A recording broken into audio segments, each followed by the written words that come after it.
out there, folks. Hope you're all doing well. And have I got some absolutely massive news for RFACTOR 2 fans. So last night, rather in the early hours of this morning, I did a very quick video in which I was whispering because folks were in bed.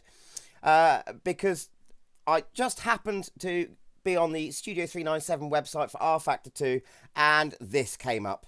The announcement was made last night that we are getting the original Austin Mini Cooper S for RFACTOR 2 as paid DLC as part of the very fast approaching 2022 Q3 August content drop. So it's going to be here very, very soon. It's absolutely amazing news. I've just written an article on Race Department. I'll leave a link to the article in the description of this video, so you can go and have a look at that. All about that. It's just been published. Now, not only are we getting the Mini, but whilst I was writing the article, I went back to the Studio 397 website to find this. Not only are we getting... this just literally popped up in the last hour whilst I was writing the article. Not only are we getting a Mini, we're getting Caterhams. And now the Mini is paid DLC. The Caterhams, we're getting those for free. For free. Can you believe it? And the news, it doesn't stop there.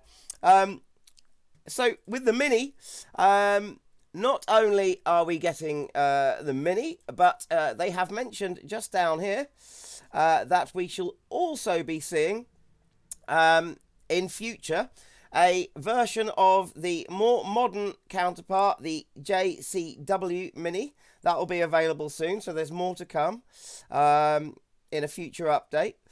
I'm wondering if the Mini will make a good partner for currently available mods like Dilby's excellent Lotus Cortina mod, which would go very well with the Mini.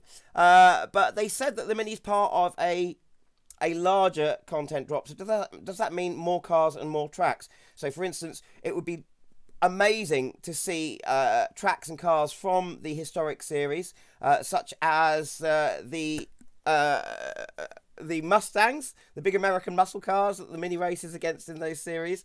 And will we see tracks like Snetterton and Knock Hill? I don't know. What do you think? Let me know in the comments.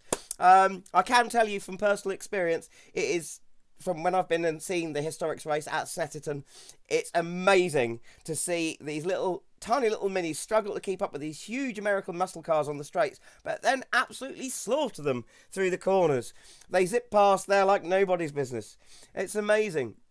And, of course, the Mini, well, could you get a more charismatic little car, you know, made famous by the Beatles in one of their films, The Magical Mystery Tour, and, of course, the Italian Job as well, and of course showing off its racing prowess in the Monte Carlo Rally of 1964 with Paddy Hopkirk behind the wheel. This is absolutely amazing stuff. Who the hell saw this coming?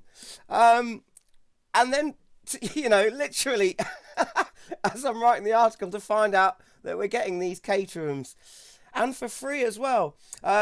Also, it's been noted here that we will be seeing more Caterhams, different variants of the Caterhams coming to the sim. And also, I was watching through the video, which is presented by Paul Jeffries, and it was great to hear him really enthusiastically talking about these new cars. I did notice in the video there seemed to be, and see if you can spot this, go over to the Studio 397 website. I'll leave a link to that in the description for this video as well. See, if you can watch this video, there does seem to be a track that I've not noticed in RFACTOR 2 before. So are we going to see a new track? And another thing as well, what does this mean for future development of technical aspects of the sim? So what I mean is, we've recently had updates to the tyre models for, say, the GTE cars. A lot of the cars, the more modern cars which have it, are now getting shift protection in their gearbox. But obviously they're modern GTEs and Indy cars with flappy paddle gearboxes. These two new cars, of course, are much more historic cars. Well, Caterham is obviously a modern car, but they both use... that and the historic Mini both use H-pattern style shifts, gear shifts and gearboxes. So will we see, do you think we will see an update in general to gearbox modelling and simulation? Because to be honest, when it comes to H pattern type cars, RFACTOR is kind of lagging behind a lot of other sims in that respect. There are other sims where if you use a bad heel and toe technique, or if you crunch your gears a lot, you can lose gears entirely. You can also burn out your clutch. Say for instance, like in Ultimate Blister 2 by Reza, also in the Content Manager version of ACC, or Assetto Corsa rather, there is some pretty good gearbox simulation. I do remember some talk on the forums over at Studio 397, and I think I remember one of the devs possibly saying the reason they didn't implement it was because modern hardware couldn't keep up.